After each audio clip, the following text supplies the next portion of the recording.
آج ہم آپ کو ایک ایسی قوم کے بارے میں بتائیں گے جن پر اللہ تعالیٰ نے اپنا عذاب نازل کیا اور انہیں بندر بنا دیا۔ آخر ان لوگوں نے ایسا کیا جرم کیا تھا کہ اللہ قادر مطلق نے انہیں ایسا شرمناک اور عبرتناک عذاب دیا؟ اور یہ لوگ جب بندر بن گئے تھے تو اس کے بعد یہ کتنے عرصے تک زندہ رہے تھے اور کس طرح انہیں موت آئی تھی؟ اور بندر بننے کے بعد جب یہ اپنے رشتہ داروں سے ملتے تھے تو یہ انہیں کیا کہتے تھے؟ کیا آج کے دور میں پائے جانے والے بندروں کا تعلق بھی اسی قوم سے ہے؟ ان تمام سوالوں کے جواب ہم آپ کو اسی ویڈیو میں قرآن اور حدیث کی روشنی میں دیں گے۔ ہماری آپ لوگوں سے درخواست ہے کہ ویڈیو کو آخر تک دیکھیے گا تاکہ عبرت حاصل ہو۔ قدیم اسلام کی ایک اور اسلامی ویڈیو میں ہم آپ کو خوش آمدید کہتے ہیں۔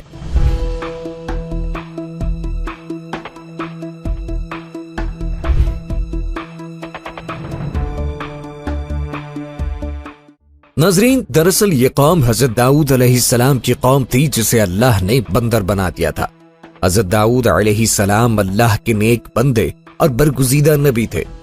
انسانوں کے بندر بننے کی ابتدا بھی حضرت داؤد علیہ السلام کی قوم سے ہوئی تھی۔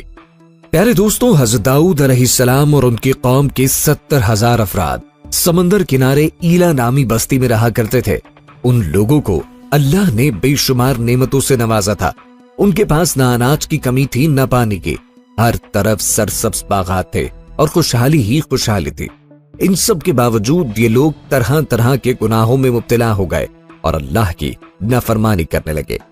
بے شمار نعمتوں سے نوازنے کے بعد اللہ تعالیٰ نے اس قوم کو آزمانے کا فیصلہ کر لیا کہ جس قوم کو میں نے اتنا کچھ عطا کیا ہے اس کے بدلے میں یہ میری اطاعت کرتی ہے یا نافرمانی۔ دوستو، کیونکہ یہ قوم سمندر کنارے رہا کرتی تھی تو ان کا بنیادی پیشہ ماہی گیری تھا، یعنی یہ سمندر سے مچھلیاں پکڑ کر خود بھی کھایا کرتے اور ان مچھلیوں کو بیچ کر اپنی ضروریات بھی پوری کیا کرتے۔ اسی طرح وقت کے ساتھ ساتھ یہ بہت مالا مال ہو گئے۔ پھر اللہ تعالیٰ نے ان کو اس طرح آزمایا کہ حضرت داؤد علیہ السلام پر وحی نازل فرمائی اور حکم دیا کہ آپ اپنی قوم کو کہہ دیجئے کہ وہ لوگ ہفتے میں ایک دن یعنی سینچر کے دن شکار نہ کیا کرے، اس دن چھٹی کیا کرے اور باقی اتوار سے لے کر جمعہ تک جتنا شکار پکڑنا ہے پکڑ لے۔ یہ ایک دن اللہ کی عبادت اور مخلوقات پہ امن کے لیے مخصوص کر لو۔ یوں اللہ نے ان کا امتحان لینا شروع کر دیا اور پھر یہاں سے ان لوگوں کی بربادی شروع ہو گئی۔ یہ لوگ جب اتوار سے لے کر جمعہ تک سمندر میں مچھلیاں پکڑنے لگتے تو مچھلیاں زیادہ مقدار میں ان کے ہاتھ نہ آتی۔ وہ ہفتے کے دن سمندر کو دیکھتے تو انہیں بڑی بڑی مچھلیاں سمندر میں نظر آنے لگتی۔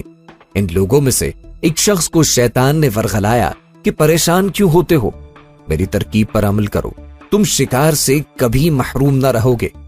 تو بس شیطان کے کہنے پر اس شخص نے ہفتے کے دن کانٹا لگا کر ڈوری کو سمندر میں ڈال دیا۔ شیطان نے کہا، اس مچھلی کو تم اتوار کے دن نکالنا، یوں ہفتے کی حرمت بھی باقی رہے گی اور تمہارا شکار بھی ہو جائے گا۔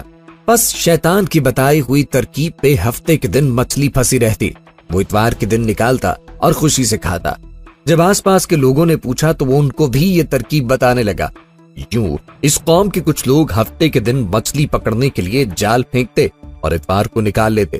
کچھ نے سمندر میں چھوٹی چھوٹی نالیاں بنا کر تالاب بنا لیے تاکہ ہفتے کے دن مچھلیاں یہاں سے گزریں تو اس تالاب میں پھنس جائیں تاکہ ہم اتوار کے دن مچھلی نکال کر پکا کر کھا سکیں۔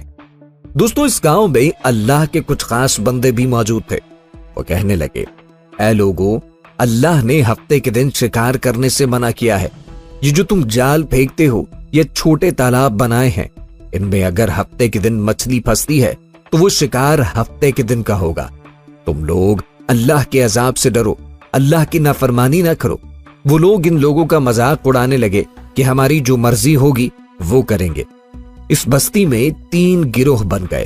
ان 70,000 میں ایک گروہ وہ تھا جو نافرمان لوگوں کی بار بار اصلاح کرتا، دوسرے وہ جو ان سے نفرت کیا کرتے اور خاموشی اختیار کیے تھے، تیسرے وہ جو گمراہ ہو کر اللہ تبارک و تعالی کی نافرمانی کر رہے تھے۔ یوں نیک لوگوں نے بستی کے بیچ ایک دیوار کو کھڑا کر دیا، یہ حکم نافذ کیا کہ اللہ کی نافرمانی کرنے والے اس طرف ہو جائیں، ہم